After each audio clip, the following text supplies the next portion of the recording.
When Kia launched the Seltos back in 2019, they called it a badass. Apologies to Kia, but this Kia here, the M450, is the real badass, and it's definitely not coming to a showroom near you.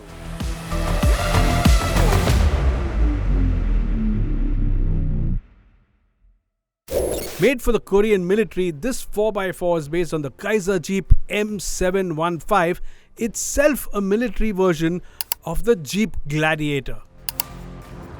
Clearly several times larger than a regular Jeep and roughly the size of a Hummer, the first thing that hits you is the sheer width. Now, as you can tell from the front, it's extremely wide, 2.18 meters wide, and that's almost as wide as the Hummer H1, the first really wide one. That was 2.2 meters. And these wheel arches, they're the ones that really stick out. Of course, they're made for those big chunky tires. Now, the KM450 or the M450 has been around for ages. It's fought in the Korean War, and it's even been in the recent Ukraine conflict. The Ukrainian armed forces using Kia's military off-roader.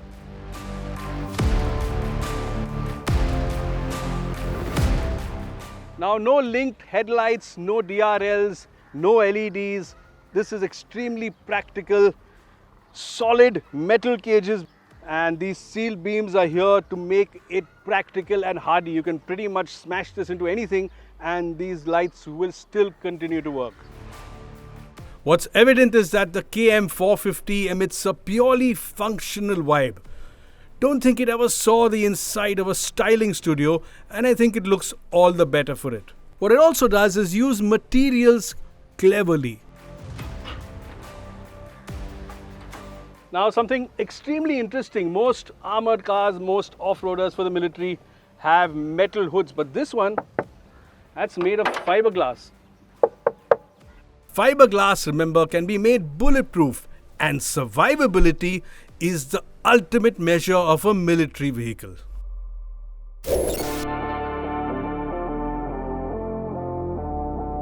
The KM450 is a Kia, but this is powered by a Hyundai engine and of course their sister companies, and this 3.9 litre 4-cylinder diesel makes just 139 horsepower. The objective of course is torque, and you get 373 Nm, and that's so that this vehicle can move easily in mud, snow, slush, grime, over mountains. Mobility, the fact that it has to keep on moving, that is the primary factor, and that's the reason this engine has been tuned in this manner. This helps it tackle 60% grades, and the engine is tuned to take all manner of abuse and overloading during conflicts. Also unique is the 24-volt electric system that uses two 12-volt batteries wired in series. Essential for cold starts, especially with the big 3.9 litre diesel. The system is also required when it comes to auxiliary electric power for weapons and winches. Under bonnet maintenance is also as easy as a Lego kit. Now, an interesting look under the bonnet, and this is a lesson learned right from the earlier GPWs, Jeeps, the ones made by Ford, the MBs.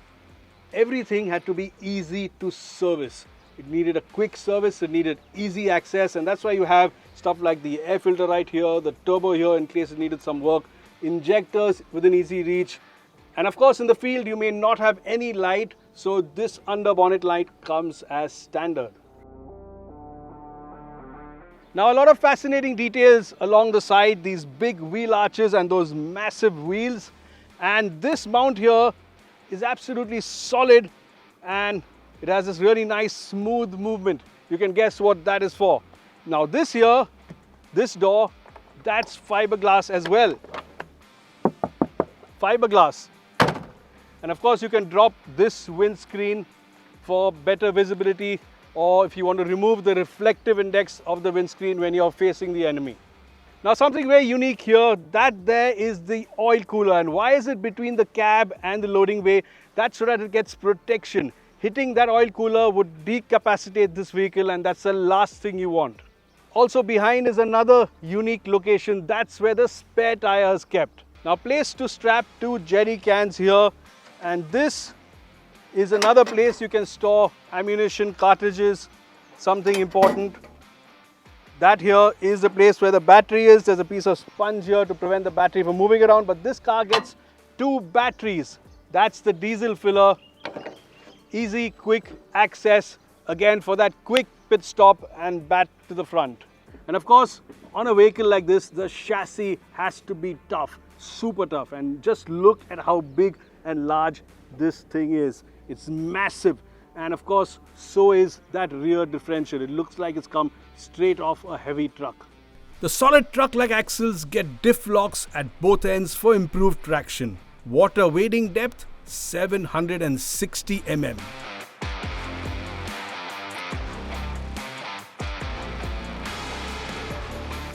Step inside the cabin and you'll find no leather, no LED mood lighting, just rough and tough vinyl seats and clear analog dials.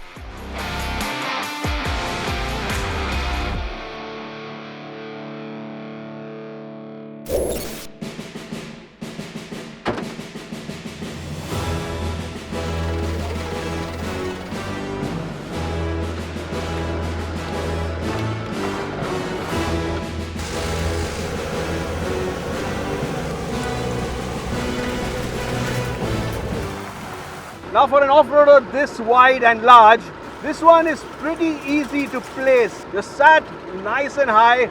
There's a nice view over the bonnet. You can see the whole bonnet, and that sort of gives you some idea of how wide and large this thing is. I thought this would be really difficult to place, but it isn't. It's pretty easy. It's also surprisingly maneuverable. Yes, the steering does require a lot of lock to turn. You have to keep twirling and twirling. But it feels pretty light and agile for its size, and that could be down to the easy to twirl steering. What also makes it surprisingly light on its feet is that engine, 3.9 liters and only 139 horsepower, but it's the torque, 373 Nm, that makes it get up and just go quite easily. It feels effortless, almost in an American V8 kind of way. Relaxed but effortless, and that non-stressed engine, that's probably exactly what you want from a car like this. Truth be told, it's all that torque. Now flat out acceleration isn't great and it takes its time, but it isn't too bad either, and yes, it's all that torque that makes for some quick, easy, effortless movement. Also unique is that it comes with an automatic gearbox. After 20 minutes behind the wheel, I get a distinct feeling I'm driving an American cruiser. This is because of the light steering, the loads of effortless torque, and the automatic transmission. Even the Baja spec suspension has loads of travel. Now this road has some bad patches and some really big potholes, but it doesn't really matter with this kind of suspension travel and these tires. This thing seems to be built for off-road conditions, and big holes don't trouble it in the least. You do get a bit of a kick once in a while, but that's about it. Would love to have a setup like this on our bad roads, especially the really bad ones, which in this you can just fly over. Now on our left is a sort of off-road trail, and in some vehicles I think you'd need four-wheel drive. You engage four-wheel drive from here, from this lever, but I don't think it's going to be necessary for this vehicle at all. Engaging four-wheel drive is simple and super quick. All you need to do is push the long lever, and half a second later, bang, you're in four-wheel drive. And the torque also really comes in handy on uphills like this. It just climbs it effortlessly, no sign of that weight. You only need a little throttle to get up.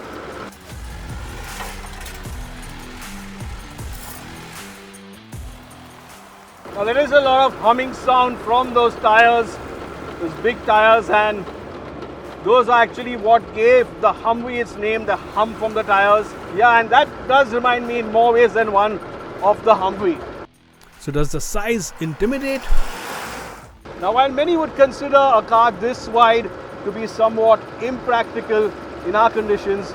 Driving this around has shown me that with a good power steering, nice visibility, it is possible to make a bigger, larger, wider off-roader that could be practical and actually usable in our conditions, because the size does have some advantages.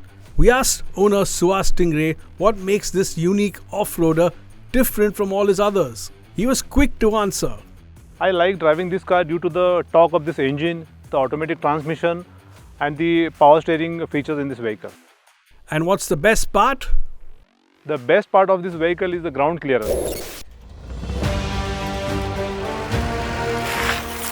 What a fantastic platform the KM450 is. Big, wide, able to take all manner of loads and serve in various roles. This production-based pickup was skillfully evolved into making it suitable for military use. It's so good, wish Kia could make a civilian version, one that you could walk into a showroom, fix an EMI for and buy.